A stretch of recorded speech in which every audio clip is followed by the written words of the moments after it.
Hi guys, welcome back to the channel. My name is Jason and I am your watch guy today. Today I am going back to my roots. I am reviewing a Seiko. If you were around when the channel started, please don't go back and watch these videos because they are horrendous.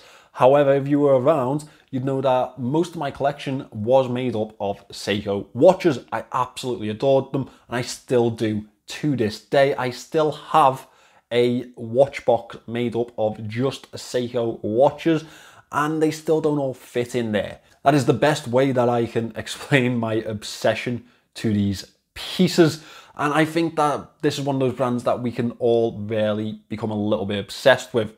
Now, this one has not been sent to me by any sort of company. I bought it myself and this review is completely for my own pleasure and hopefully your own viewing pleasure. Now, if you did want to help out the channel, however, the best way to do that is to subscribe down below, leave me a comment, and if you wanted to go a little step further, I have an online store that is linked in the description. You can buy pre-owned watches there as well as accessories, and I really appreciate all the support that you've given to that store over the last year. It's been tremendous, and I hope that it grows into 2023. With that out of the way, I will link this watch and buying links in the description if you want to have a look at them.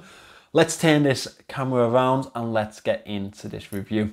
Well guys, I feel like it's been way too long since I've featured a Seiko on this channel. Seiko are by far one of my favourite brands, one of my favourite watchmakers, steeped in history, yet they don't overcharge for their watches. They make an abundance of choices for you and they are accessible throughout whatever budget you decide, well, whatever budget you are capable of coming into. And I really think that it's very much the everyday man's type of watch. I feel like it's that type of brand that epitomizes pretty much a working man's watch. And I love them. I really do. This one, I have fallen for much more than I expected to. I thought that this would be a piece that I got in, I reviewed, and I moved on quite quickly. It looked a bit funky to me, and I thought that that was a little bit of, you know, an interesting topic for a video.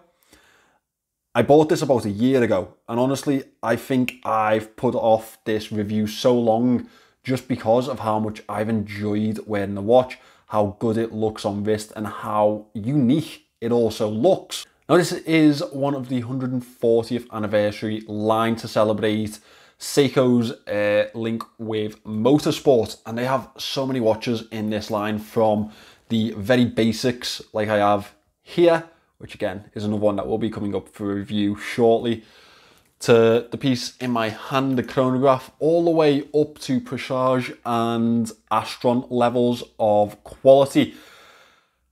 I think that this one really does fall quite nicely into everyone's budget. I found this recently on AMJ Watches for £180. I actually think that is quite a good option for a lot of people out there. Now, I'll talk to you about the dimensions before I get into the history of this, well, the history behind this watch. It is 41.4 millimeters in diameter. It comes in at 12.5 millimeters thick. That is including this rather large bezel. 48 millimeters lug to lug, that usual wearability that we expect from Seiko, and these lugs are 22mm lugs. Very robust casing. It is fully 316L stainless steel. It's packed with the 8T63 movement, which you and I will know as the VK63. Actually, another point to hit home about this watch, it's an in-house movement for £180.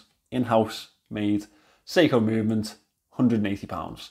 You do not get that with the Swiss. The obviously glaring part of this watch that really does set it aside from many other chronographs is this very oversized pusher. Now, this is to initiate the stopwatch or chronograph function in this piece.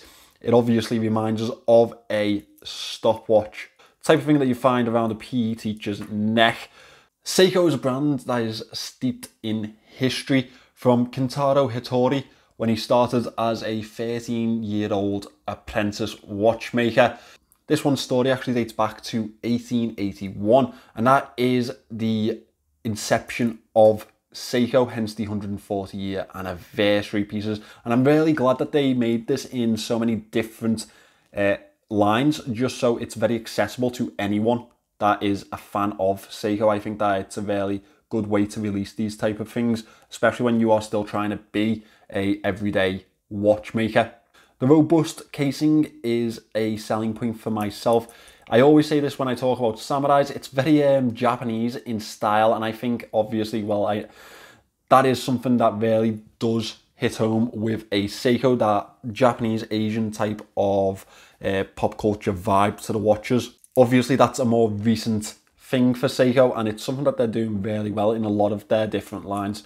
It's nice to see the break in the polish and brush throughout the watch. We have a circular brushing to the upper side of the piece, lineal brushing to the side of the watch itself, and it has a nice break in that finish with this high polish bezel around the outer edge of the crystal. As you can see, there are a decent few marks around this high polish. High polish will scratch up over time. I've had this for a year, and as I say, I've quite enjoyed it. The crown over the side is very easy to manipulate. It is a standard unsigned Seiko crown with a good coin edge grip to the edge.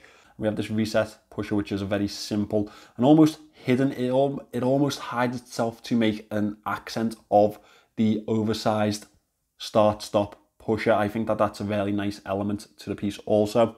As we move to the back of the watch, you can see that this is a standard screw down case back on this piece. We have a limited edition etched into the center. Now we know that with Seiko, limited doesn't always mean a few numbers. It is a limited edition piece. It is the 140th anniversary commemoration piece. However, these are still available in abundance, and well, yeah, I'm glad that they are, because it means that we can all enjoy them. Crystal in this one is Hardlex, as you would expect. Now, this is obviously not a dive watch, but it does still compact with 100 meters of water resistance, and you can see that on the dial there. It does announce that for you. As we move to the dial, you can see that there are plenty of elements to draw you into this piece. Now, we have different layers to this dial. We have different cutaways, different accentuations to the dial. I think it's a very well done piece. I think that's very well thought out, and honestly, for the price that you're paying for this watch, I think it's absolutely exceptional. The outer edge is lined with a blue, almost chapter ring effect tachometer. That has the usual markings for that chronograph hand, and they are in bold white and very legible to the eye, as a chronograph should be. As we move slightly inwards, you can see that the indices are marked into this outer edge, or upper dial, if you will. Now, that dial does have a lot of cutaways to it, almost aerodynamically styled cutaways, which feeds very nicely into this chronograph piece. One part that I really do like is this almost transparent section down towards the 6 o'clock cutaway, and you can see that Japan movement mark just below there. I also like the fact that the 12 o'clock sits very deep within the dial and onto the second layer of the dial. It again accentuates that outer ring, and this for me really does give a motor sport type of vibe. It gives me that almost spin and wheel type of effect, almost like an alloy, and I really do like that. I like the way that they played these elements together to give it that type of style. As we move on to this lower dial, you can see there's a really nice horizontal slat type of texture to it. Again, gives you another element to the dial, another thing to draw you into this piece. We have this stainless steel effect border to the two sub-dials at the 3 and 9 o'clock. Again, gives me a heads-up display type of feel to a car, an almost dashboard type of effect. Again, a very nice way to play into the motorsport type of vibe of this watch. And down at the 6 o'clock, we have that ticking second hand. Now, that ticking second hand is in a very nice blue tone, which plays with the rest of the blue throughout the dial. That is followed by the 24-hour hand over at the 3 o'clock, and the minute marker for the chronograph function is in stark white. Up to the 12 o'clock, we have the Seiko logo applied to the dial, followed by chronograph 10 bar. As mentioned before, we do have the date window down here at the between the 4 and the 5, and I think that suits the dial very nicely. If this was a different colour of watch, I think that it might take away from the symmetry of this piece, or the asymmetry even. But I think with it being a white date wheel, I think that it does flow very nicely with the design. The handset is, again, an unusual one. It has a blue outer edge, almost blued effect to the handset. I don't expect that they're blued at this price. However, there's a nice tone to the watch, and again, plays very well with the rest of the blue through the dial. And that chronograph hand is in, again, stark white, which matches up with the other functioning chronograph hand on the dial on that sub dial. Right, one thing that we know Seiko do well is a loom shot. But how have they done this time around? Let me get these lights out and let's find out. So here we have the loom on the Seiko here. There's not much there, to be fair. I mean, it's not a dive watch, but I would have liked the markers to have more points to them. The loom that we do have on the handset and up at the 12 o'clock here, I think is really well done. It's very well applied. That 12 o'clock mark does seem to be fading slightly quicker than the handset. However, it is low-end Seiko quality to the loom that we do have. I think that, honestly, I've got to rate this a 5. I mean, it's well done.